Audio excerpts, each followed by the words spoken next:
And so it happened that on a warm, windy evening I drove over to East Egg to see two old friends whom I scarcely knew at all. Their house was even more elaborate than I expected, a cheerful red and white Georgian colonial mansion overlooking the bay. The lawn started at the beach and ran toward the front door for a quarter of a mile, jumping over sundials and brick walks and burning gardens, finally when it reached the house drifting up the side in bright vines as though from the momentum of its run. The front was broken by a line of French windows, glowing now with a reflected golden white open to the warm windy afternoon, and Tom Buchanan in riding clothes was sitting with his legs apart on the front porch. He had changed since his New Haven years. Now he was a sturdy, straw-haired man of 30 with a rather hard mouth and a supercilious manner. Two shining, arrogant eyes had established dominance over his face and gave him the appearance of always leaning aggressively forward. Not even the effeminate swank of his riding clothes could hide the enormous power of that body.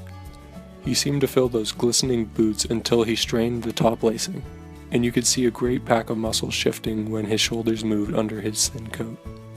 It was a body capable of enormous leverage, a cruel body. His speaking voice, a gruff husky tenor, added to the impression of fractiousness he conveyed. There was a touch of paternal contempt in it, even towards people he liked, and there were men at New Haven who hated his guts. Now, don't think my opinion on these matters is final, just because I'm stronger and more of a man than you are. We were in the same senior society, and while we were never intimate, I always had the impression that he approved of me and wanted me to like him with some harsh, defiant wistfulness of his own. We talked for a few minutes on the sunny porch. I've got a nice place here. Turning me around by one arm, he moved a broad, flat hand across the front vista. Included in its sweep, a sunken Italian garden, a half-acre of deep, pungent roses, and a snub-nosed motorboat that bumped the tide offshore. Wait, the oil man. Come inside. We walked through a high hallway into a bright, rosy-colored space fragilely bound into the house by French windows at either end. The windows were ajar and gleaming white against the fresh grass outside that seemed to grow a little way into the house. A breeze blew through the room, blew curtains in at one end and out the other like pale flags, twisting them up towards the frosted wedding cake of the ceiling, and then rippled over the wine-colored rug, making a shadow on it as the wind does on the sea. The only completely stationary object in the room was an enormous couch on which two young women were buoyed up as though upon an anchored balloon. They were both in white, as their dresses were rippling and fluttering as they had just been blown back in after a short flight around the house. I must have stood for a few moments listening to the whip and snap of the curtains and the groan of a picture on the wall.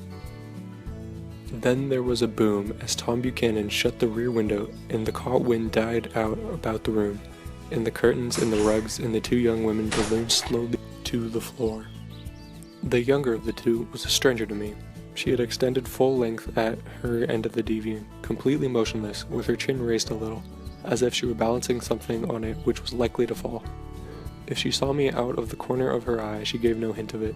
Indeed, I was almost surprised into murmuring an apology for having disturbed her by coming in. The other girl, Daisy, made an attempt to rise. She leaned slightly forward with a conscientious expression. Then she laughed, an absurd, charming little laugh, and I laughed too, and came forward into the room. I'm paralyzed with happiness. Baker. She laughed again, as if she said something very witty, and held my hand for a moment, looking into my face, promising that there was no one in the world she so much wanted to see. That was a way she had. She hinted at a murmur that the surname of the balancing girl was Baker. I've heard it said that Daisy's murmur was only to make people lean toward her, an irrelevant criticism that made it no less charming. At any rate, Miss Baker's lips fluttered. She nodded at me almost imperceptibly, and then quickly tipped her head back again.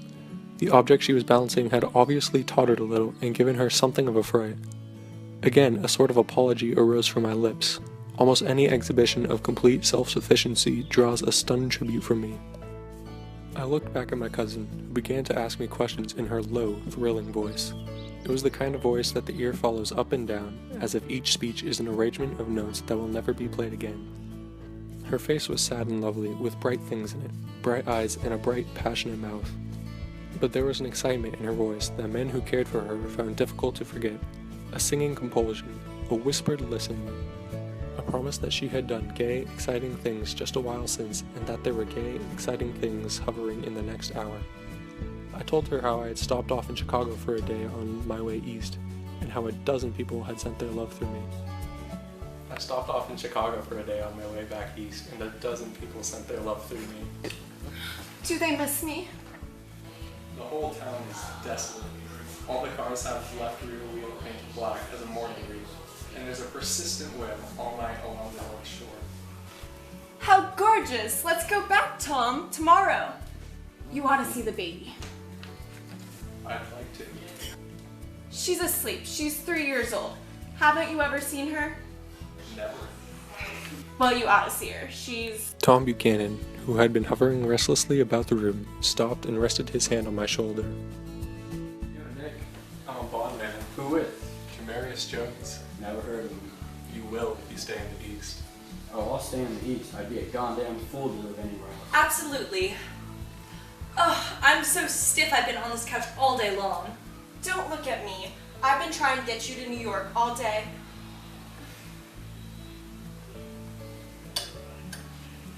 Oh no thanks, I'm absolutely in training. You are. How you ever get anything done is beyond me. I looked at Miss Baker, wondering what it was she got done. I enjoyed looking at her.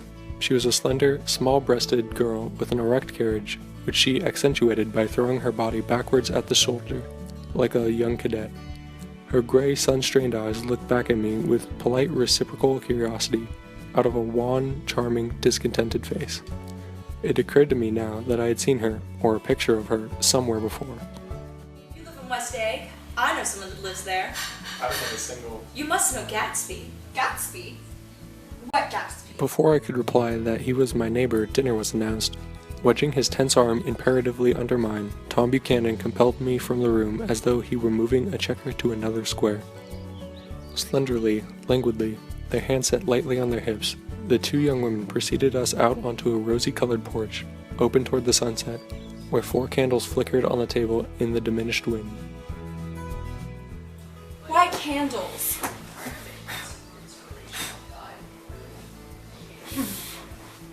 In 2 weeks, it'll be the longest day of the year. Do you always watch for the longest day of the year? I always watch for the longest day of the year and miss it. What should we plan? All right, what do we plan? What do people plan? Look, I heard it. You did it, Tom. I know you didn't mean to, but you did do it. That's what I get for marrying a brute of a man, a great big hulking physical specimen of a... I hate that word hulking, even in kidding. hulking. Sometimes she and Miss Baker talked at once, unobtrusively and with a bantering inconsequence that was never quite chatter, that was as cool as their white dresses and their impersonal eyes in the absence of all desire. They were here, and they accepted Tom and me, making only a polite, pleasant effort to entertain or to be entertained. They knew that presently dinner would be over, and a little later the evening, too, would be over and casually put away. It was sharply different from the West, where an evening was hurried from phase to phase towards its close, in a continually disappointed anticipation, or else the sheer nervous dread of the moment itself. So uncivilized, Daisy. Can't you talk about crops or something? Civilization's going to pieces! I've gotten to be a terrible pessimist about these things. Have you read The Rise of a Colored Empire by the man Goddard? Why no? Well, it's a fine book, and everybody ought to read it. The idea is if we don't look out, the white race will be utterly submerged. It's all scientific stuff. It's been proved. Tom's getting very profound. He reads deep books with long words in them. What was that word we... Well, these books are all scientific. This fellow has worked out the whole thing. It's up to us, the dominant race, to watch out or all other races will take control. I think you ought to move to California. There was something pathetic in his concentration, as if his complacency, more acute than of old, was not enough to him anymore. When almost immediately, the telephone rang inside and the butler left the porch, Daisy seized upon the momentary interruption and leaned toward me. I'll tell you a family secret. It's about the butler's nose. Do you want to know about the butler's nose? That's why I came over tonight. Well, he wasn't always a butler. He used to be a silver polisher for some people in New York that had a silver service for 200 people. He had to polish it from morning till night until it began to affect his nose. And things just got from bad to worse? Yes, Things just went from bad to worse until finally he had to give up this position. For a moment, the last sunshine fell with romantic affection upon her glowing face. Her voice compelled me forward breathlessly as I listened. Then the glow faded, each light deserting her face with lingering regret, like children leaving the pleasant street at dusk. The butler came back and murmured something close to Tom's ear, whereupon Tom frowned, pushed back his chair, and without a word went inside. As if his absence quickened something within her, Daisy leaned forward again, her voice glowing and singing. I love to see you at my table, Nick. You remind me of a rose. Doesn't he? An absolute rose. This was untrue. I am not even faintly like a rose. She was only extemporizing, but a stirring warmth flowed from her, as if her heart was trying to come out to you concealed in one of those breathless, thrilling words. Then suddenly, she threw her napkin on the table and excused herself and went into the house. Miss Baker and I exchanged a short glance, consciously devoid of meaning. I was about to speak when she sat up alertly and said "shh" in a warning voice. A subdued, impassioned murmur was audible in the room beyond, and Miss Baker leaned forward unashamed, trying to hear. The murmur trembled on the verge of coherence, sank down, mounted excitedly, and then ceased altogether. Hi. Shh. It's Mr. Gatsby you spoke of as my neighbor. Don't talk, I want to hear what's happening. Is something happening? You don't know? I thought everyone knew. I don't. Why? Tom's got some woman up in New York. Got some woman. Yeah, she might as well have the decency not to telephone at dinner, don't you think? Almost before I grasped her meaning, there was a flutter of a dress and the crunch of leather boots, and Tom and Daisy were back at the table. It couldn't be helped. I looked outdoors for a minute, and it's very romantic outdoors. There's a bird on the lawn that I think must be a nightingale come over on the Cunard or white star line. He's singing away. It's romantic, isn't it, Tom? Very romantic. If it's still light enough after dinner, I want to show you the stables. The telephone rang inside, startlingly, and as Daisy shook her head decisively at Tom, the subject of the stables, in fact all subjects, vanished into air. Among the broken fragments of the last 5 minutes at the table, I remember the candles being lit again, pointlessly, and I was conscious of waiting to look squarely at everyone, and yet to avoid all eyes. I couldn't guess what Daisy and Tom were thinking, but I doubt even if Miss Baker, who seemed to have mastered a certain hearty skepticism, was able to utterly put this fifth guest's shrill, metallic urgency out of mind. To a certain temperament, the situation might have seemed intriguing. My own instinct was to telephone immediately for the police. The horses, needless to say, were not mentioned again. Tom and Miss Baker, with several feet of twilight between them, strolled back into the library, as if to a vigil beside a perfectly tangible body, while, trying to look pleasantly interested and a little deaf, I followed Daisy around a chain of connecting verandas to the porch in front. In its deep gloom, we sat down side by side on a wicker settee. Daisy took her face in her hands as if feeling its lovely shape, and her eyes moved gradually out into the velvet dusk. I saw that turbulent emotions possessed her, so I asked her what I thought would be some sedative questions about her little girl. We know each other very well, Nick, even if we are cousins. You didn't come to my wedding. I wasn't back from the war. That's true. Well, I've had a very bad time, Nick. I'm cynical about everything. Evidently, she had reasons to be. I waited, but she didn't say any more, and after a moment I returned rather feebly to the subject of her daughter. I suppose she talks and eats and everything? Oh, yes. Listen, Nick. Let me tell you what I said when she was born. Would you like to hear? Very much. It will show you how I've gotten to feel about things. Well, she was less than an hour old, and Tom was who knows where. I woke up out of the ether with an utterly abandoned feeling, and asked the nurse right away if it was a boy or a girl. She told me it was a girl, and so I turned my head away and wept. All right, I said.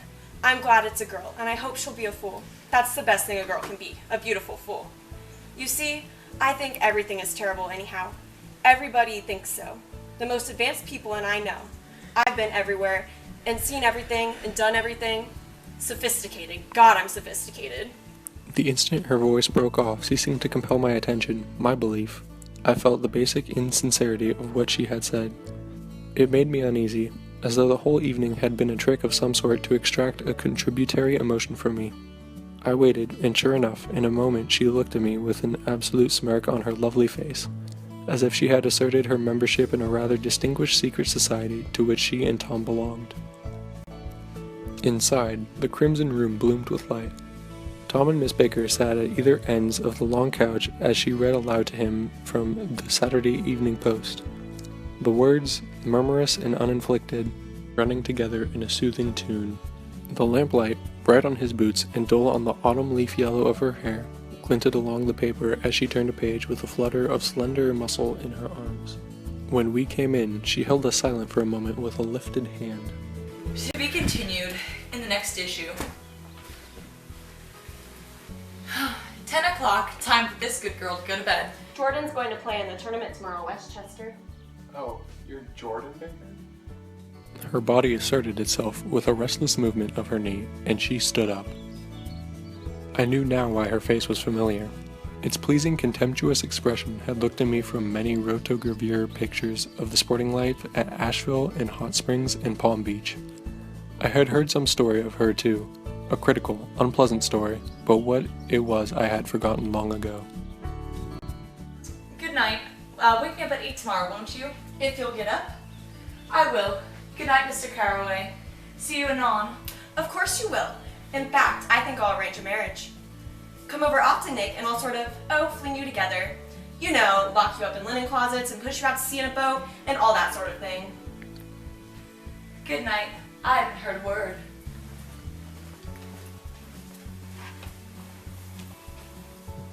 She's a nice girl. They oughtn't let her run around the country this way. Who oughted to? Her family. Her family is one aunt about 1,000 years old. Besides, Nick's going to look after her. Aren't you, Nick? She's going to spend lots of weekends out here this summer. I think the home influence will be good for her. Is she from New York? From Louisville. Our white girlhood was passed together there. Our beautiful white... Did you give Nick a little heart-to-heart on the veranda? Did I? I can't seem to remember, but I think we talked about the Nordic race. Yes, I'm sure we did. It sort of crept up on us, and first thing you know...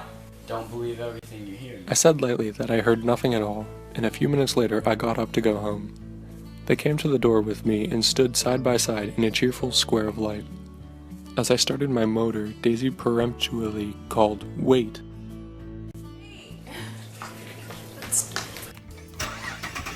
I forgot to ask you something, and it's important. We heard you were engaged to a girl out west. That's right, we heard you're engaged. It's a libel. I'm too poor. We heard it from 3 people, so it must be true. Of course I knew what they were referring to, but I wasn't even vaguely engaged.